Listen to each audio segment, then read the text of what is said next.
Bitcoin Cash, Ethereum classique, Bitcoin SV, toutes ces crypto-monnaies qui s'imposent dans le top 50 des actifs les plus capitalisés ont un point commun. Ce sont des forks des crypto-monnaies bien connues, ici Bitcoin et Ethereum. Pourquoi ces crypto-monnaies alternatives, issues de forks, qu'on pourrait traduire par embranchement, apparaissent dans l'écosystème? Quels sont les différents types de forks et à quoi servent-ils? Élément de réponse dans ce nouvel épisode en compagnie de Ludovic Lars.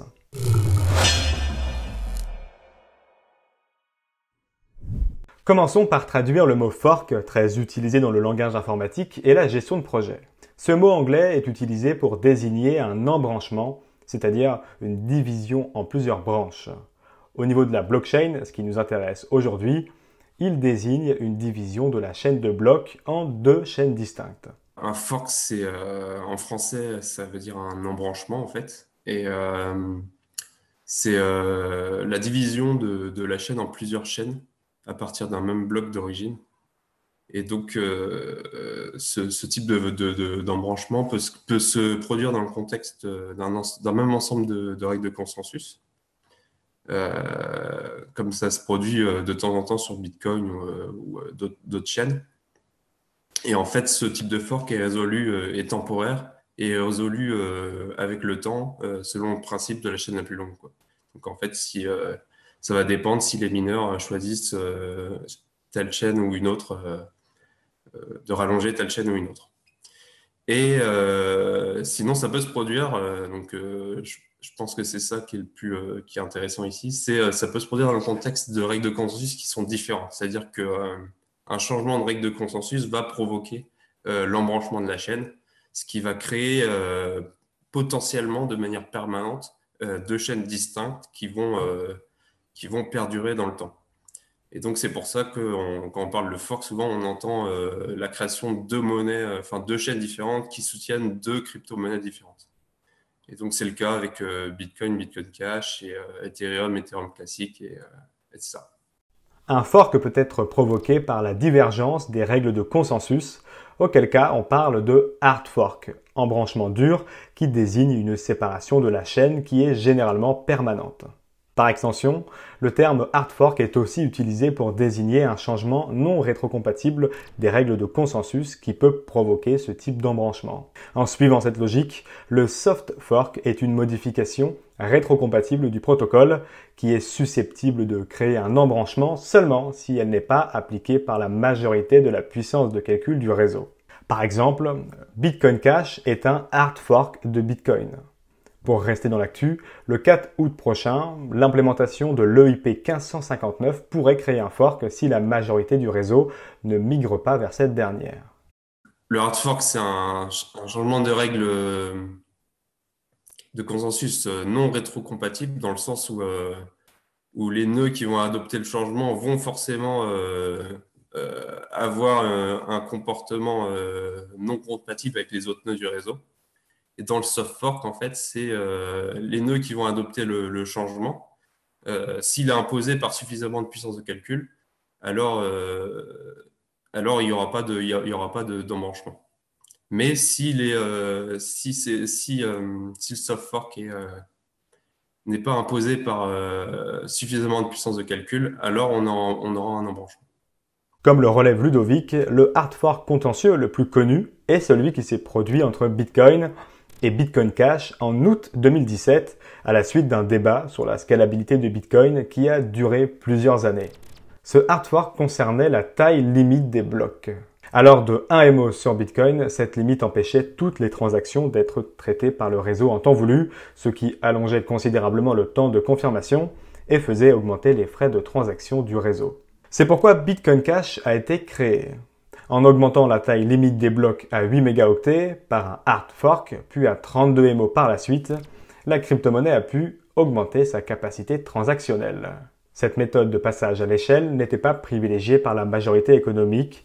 De fait, la chaîne qui ne modifiait pas cette règle a pu conserver le nom de Bitcoin, tandis que la nouvelle chaîne a dû adopter un autre nom, Bitcoin Cash. Mais Bitcoin Cash n'est pas le seul fork de la reine des crypto-monnaies.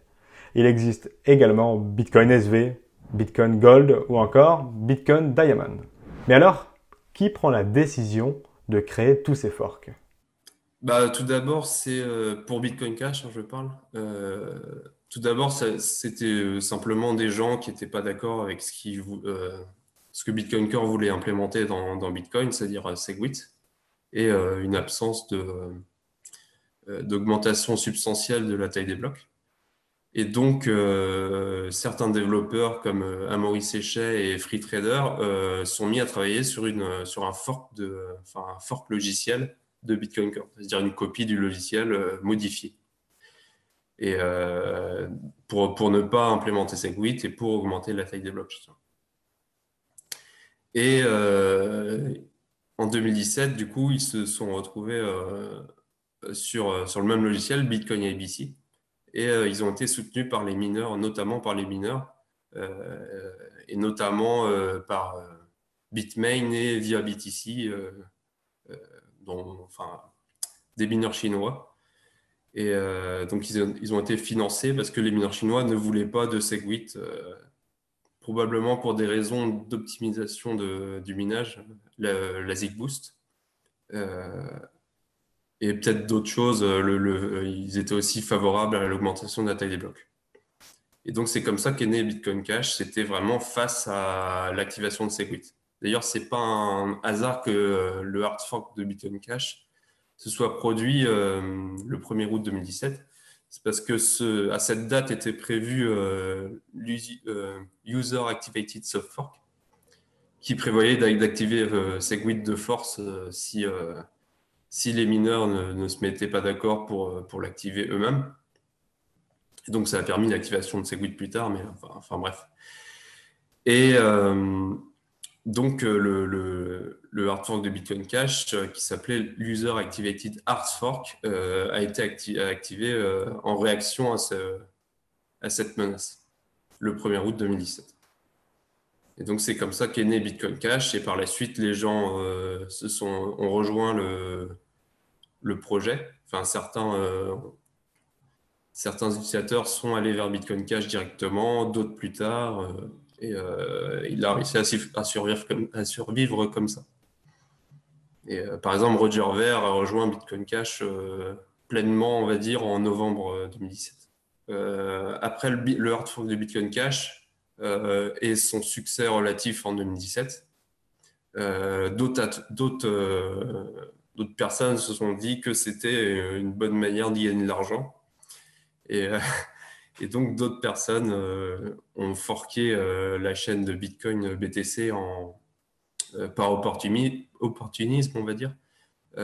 Donc, c'est le cas, par exemple, de Bitcoin Gold, qui se prétendait un fork de Bitcoin, mais minable par GPU, du coup, par carte graphique, mais qui n'a jamais été un projet de grande envergure et que personne n'utilise, je crois, aujourd'hui. Bon, pas personne, mais peu de personnes.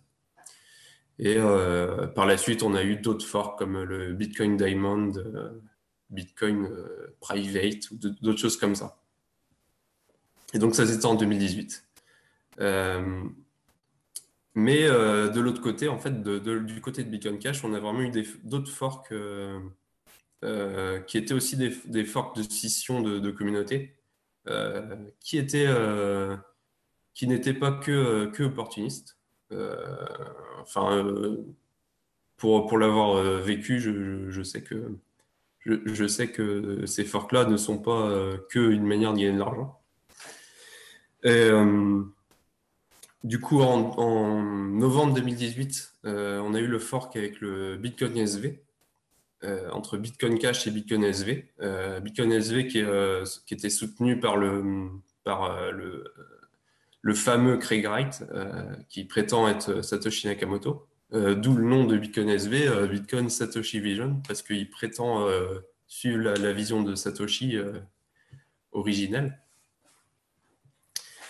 Et donc ce fork a eu lieu en novembre 2018 face à quelques changements proposés pour Bitcoin Cash qui sont des améliorations pour moi, mais qui correspondent pas au protocole de base. Et en fait, l'idée de BSV, c'est vraiment de revenir au protocole de base et de s'y tenir et de rien changer jamais. jusqu'à la fin des temps. Et donc, on a eu le fork avec BSV qui a fait beaucoup de mal, je pense, à Bitcoin Cash. Et, parce que le fork, il était vraiment au niveau du prix et de la puissance de calcul. On était peut-être à du 60-40 à un moment ou un truc comme ça. Je crois que le prix du BSV est passé au-dessus de celui du BCH à un moment. Mais, donc, c'était assez 50-50, quoi, assez réparti. Et donc, ça a fait beaucoup de mal, entre guillemets, à l'effet de réseau de Bitcoin Cash, quoi. Jusqu'ici, on a parlé des forks qui sont restés minoritaires dans l'écosystème. Mais existe-t-il un fork qui a surpassé sa création originelle? La réponse est oui, et elle se trouve du côté d'Ethereum. Saviez-vous qu'Ethereum était un fork? Oui, la blockchain que vous utilisez chaque jour, aujourd'hui en deuxième place des cryptos les plus capitalisés. À la base, c'est la blockchain Ethereum classique qui était aux manettes, jusqu'au fameux hack de The DAO. Rappelez-vous, on en parlait la semaine dernière, lors du déploiement de la première DAO sur Ethereum, plus de 4% des Ethers ont été dérobés par un hacker. La communauté a donc souhaité annuler cette action à travers un hard fork, devenu aujourd'hui Ethereum, car la majorité des utilisateurs de l'époque ont choisi de basculer vers cette dernière. Donc oui, il y a déjà eu un fork une branche qui a mieux marché que la branche de base. Donc c'était la scission entre Ethereum et Ethereum classique. Donc cette scission fait suite au piratage du smart contract The DAO qui avait fait que une bonne partie des Ethers avaient été pris par un pirate et, euh, et qui était assez dommageable pour la chaîne. Donc, beaucoup de gens dans la communauté ont proposé un hard fork pour annuler ce changement-là, enfin ce vol-là, entre guillemets, et, euh, et dont Vitalik Buterin, ce qui a créé ce qu'on appelle Ethereum aujourd'hui. Et face à ça, on avait une opposition, donc Ethereum classique, qui, euh, qui a refusé ce changement-là, donc qui a gardé les mêmes règles de base, mais qui était minoritaire. Et donc, le fait que Ethereum soit majoritaire économiquement a fait qu'on l'appelle Ethereum aujourd'hui. Si Ethereum classique avait réussi à prendre, comment dire, à capturer assez d'activités économiques et de développeurs, etc., et d'effets de réseau pour supplanter Ethereum. Alors, on l'a appelé Ethereum, et Ethereum, le Ethereum qu'on connaît, aurait été appelé autrement. Et donc, c'est comme ça que Ethereum a pu continuer, entre guillemets, en changeant son historique, ce qui est un changement assez contentieux, on va dire. Mais au vu de la jeunesse de la chaîne, ça s'est passé en 2016, pendant l'été 2016, je crois. Et ça faisait un an que Ethereum existait, donc ce changement n'était pas comment dire, dommageable que ça. Aujourd'hui, je pense que ça serait impossible de faire ça sur Ethereum, de pratiquer un changement comme ça. Bon, non, peut-être pas impossible, mais plus difficile.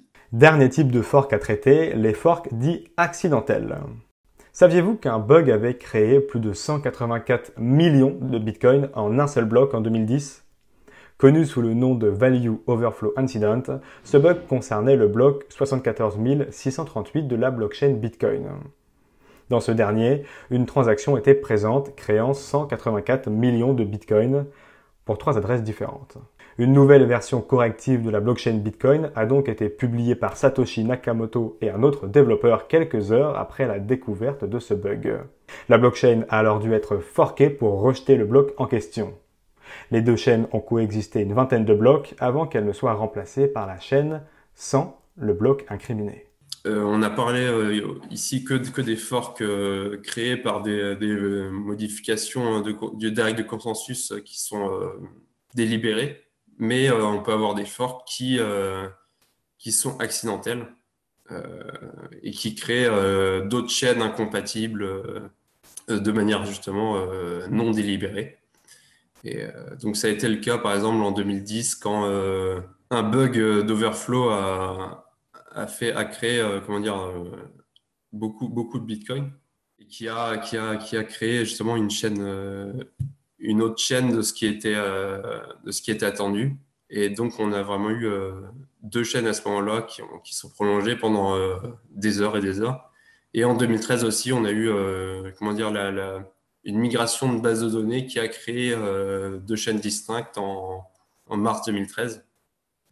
Et le réseau a dû à ce moment-là choisir une des deux chaînes parce que c'était contenu dans une mise à jour du logiciel qui ne devait pas changer les règles normalement, mais qui l'a fait. Et du coup, la décision a été prise de revenir la chaîne à la chaîne initiale avec les règles initiales. Voilà pour cette présentation des forks et des conséquences sur l'écosystème. J'espère que cette vidéo vous aura plu et que vous aurez appris des choses, notamment sur l'écosystème Ethereum ou encore sur les 184 millions de bitcoins créés en 2010. N'hésitez pas à nous faire vos retours en commentaire concernant cette vidéo et à nous suggérer d'autres intervenants ou des sujets que vous aimeriez entendre sur ce format. Quant à nous, on se retrouve ce week-end pour un nouveau podcast et d'ici là, restez curieux et connectez au site de cryptost.fr pour être à l'affût